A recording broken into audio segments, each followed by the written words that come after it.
look at them towards the end of this talk, and we will have one sample application to show you as well. So the first question is that was partly answered at hash, and the simplest answer is a hash map can be used as a cache. Though it's not the best implementation, we would at least go for a LRU hash map where there's some automation so that your RAM of your JVM is not used up by the cache in case you have a lot of items in it. So some of the examples of the things which we can cache are things which are seen or used by many of your users, like example images, CSS, JavaScript resources, audio.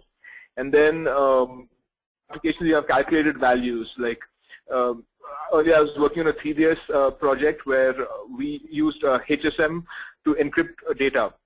So that is an expensive operation. First of all, it is over the network, and then there are complex cryptography required to be carried out. So where we used to cache for a few minutes or a few hours, so that if in case the same cardholder or a similar data like the date of birth of two people could be the same, if the same kind of data comes back to the application, the encrypted value is already available to the application. And of course, depending on the security of the encrypted data, you would be in memory and you would not put out to any disk and things like that. Whereas some other things like a Java object which is in memory and it could be in the data, you might want to cache it in your RAM and in your database because it is a persistent entity object.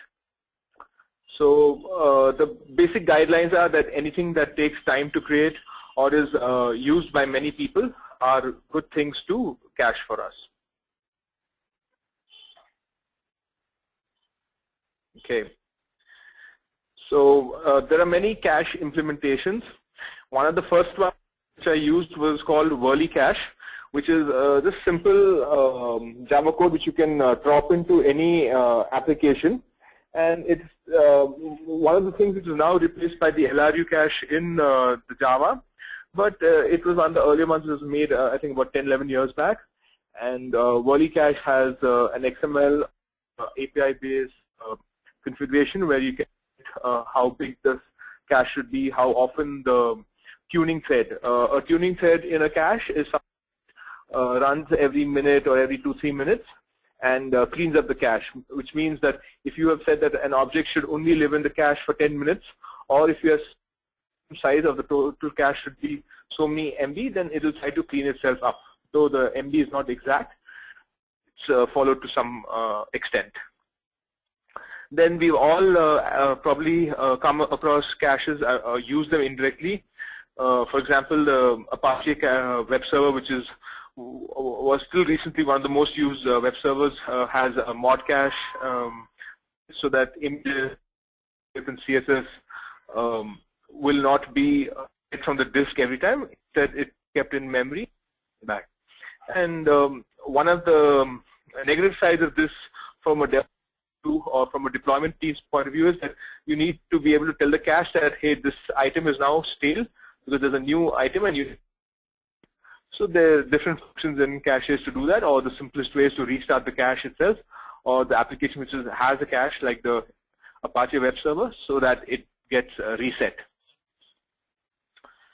Okay. Squid is a cache which is used by Wikipedia. So Wikipedia, I think, is one of the top 4 web services today, and use to cache their pages so that you don't have to hit the file system or the actual PHP code to see a lot of content. And this is the same story with Facebook, Google, and all the other top websites that you would use today. So why should you use it? For scale, for usability. So what I mean by scale is that so that you can have even more users using your application, and without having to add databases or app servers, you can add quite a simple, and there are many free implementations of cache in front of your web server, so that you can make use of it. And generally, when you have problems of scalability, programmers want to knock off a few features, or ops people want to invest a lot of money on improving bandwidth, etc. The systems team just want bigger and bigger servers.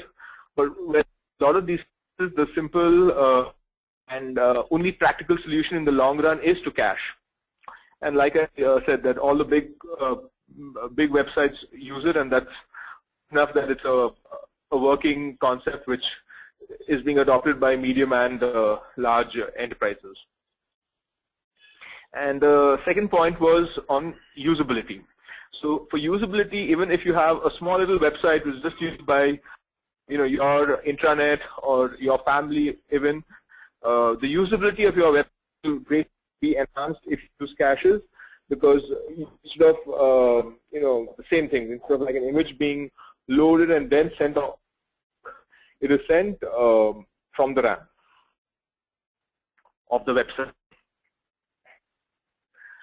So the basic reasons are that database access is expensive, and besides being expensive, if you use your database too much, then you might have a scenario where the database itself crashes.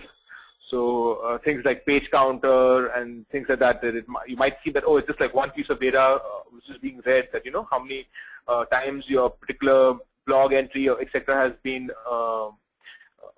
read. So even something like that can crash a database, because if there are thousands of requests spanning different database entries, it can cripple even the best of databases. So now coming to the types of cache, we have two main types. One